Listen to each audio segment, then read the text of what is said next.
नमस्कार।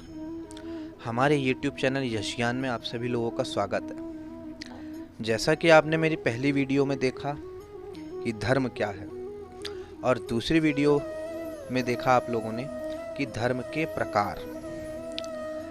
आज हम जानते हैं कि गीता क्या है। गीता के विषय में हम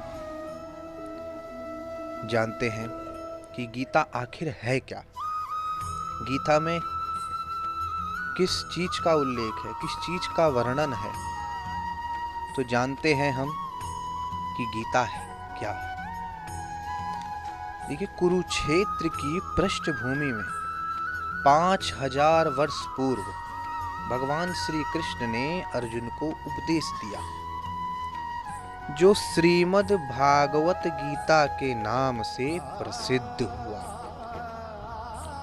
यह कौरवों तथा पांडवों के बीच युद्ध,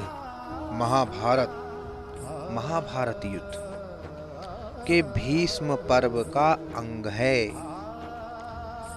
जैसे गीता के शंकर भाष्य में कहा है, तम धर्मं भगवता यथोपदिष्टं वेदव्यासः सर्वज्ञो भगवान गीताख्ये सप्तभी श्लोक सतेरुपनिबंधः। गीता में 18 अध्याय तथा 700 श्लोक हैं। गीता की गणना प्रस्थानत्रय में की जाती है, जिसमें उपनिषद और ब्रह्म सूत्र भी सम्मिलित हैं। भारतीय परंपरा के अनुसार गीता का स्थान वही है जो उपनिषद और धर्म सूत्रों का है। अब उपनिषदों को गौ माना जाता है और गीता को उसका दूध कहा गया है। इसका तात्पर्य यह है कि उपनिषदों की जो आध्यात्म विद्या थी, उसको गीता सर्वांश में स्वीकार करती है। उपनिषदों की अनेक विद्याएं गीता में सम्मिलित हैं। जैसे कौन कौन सी विद्या है?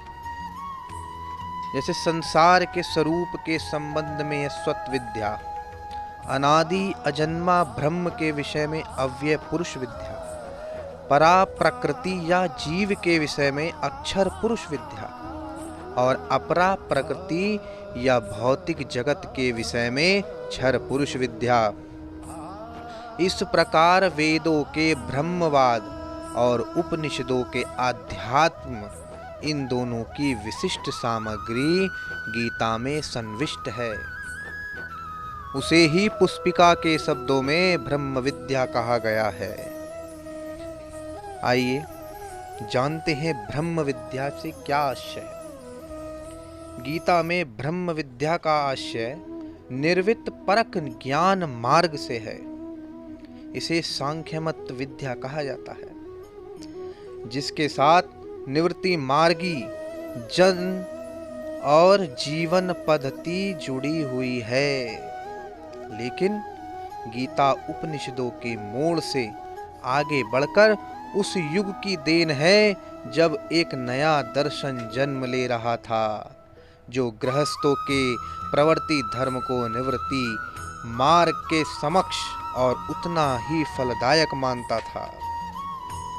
इसी का संकेत देने वाला गीता की पुष्पिका में योग शास्त्रे शब्द है। यहाँ योग शास्त्रे शब्द का अभिप्राय निश्चय है कर्म योग से ही। गीता में योग की 2 परिभाषाएं पाई जाती हैं। कौन कौन सी है?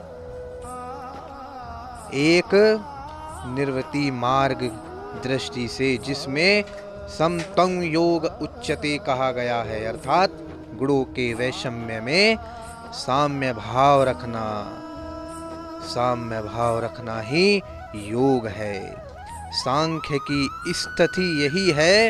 योग की दूसरी परिभाषा है योगः कर्मसु कौशलम, अर्थात कर्मों में लगे रहने पर भी ऐसे उपाय से कर्म करना ही वह बंधन का कारण ना हो और कर्म करने वाला उसी असंग या निर्लेप स्थिति में अपने को रख सके, जो ज्ञान मार्गियों को मिलती है।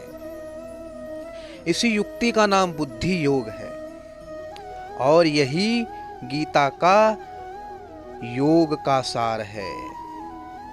गीता के दूसरे अध्याय में जो तस्य प्रज्ञा प्रतिष्ठिता की धुन पाई जाती है, उसका अभिप्राय निर्लेप कर्म की क्षमतावली बुद्धि से ही है।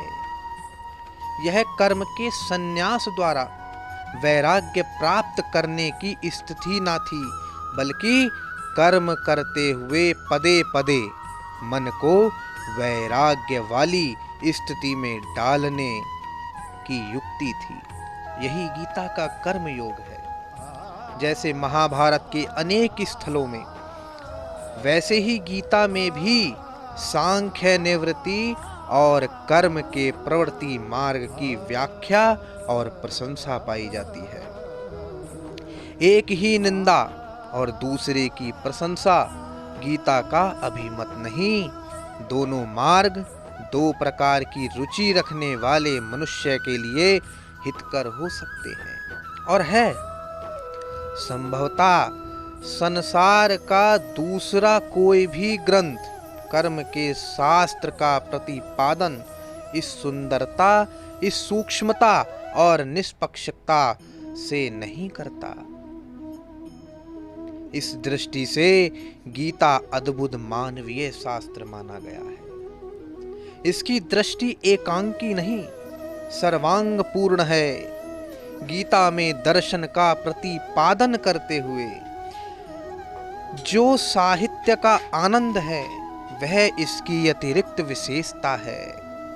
तत्व ज्ञान का सुसंस्कृत काव्य शैली के द्वारा वर्णन गीता का निजी गौरव है, जो किसी भी सुहृदय को मुग्ध किए बिना रह ही नहीं सकता। इसलिए इसका नाम भगवत गीता पड़ा, भगवान का गाया हुआ ज्ञान।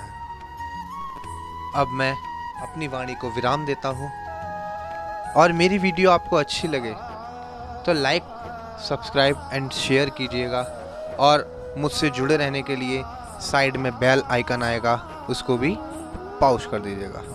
धन्यवाद।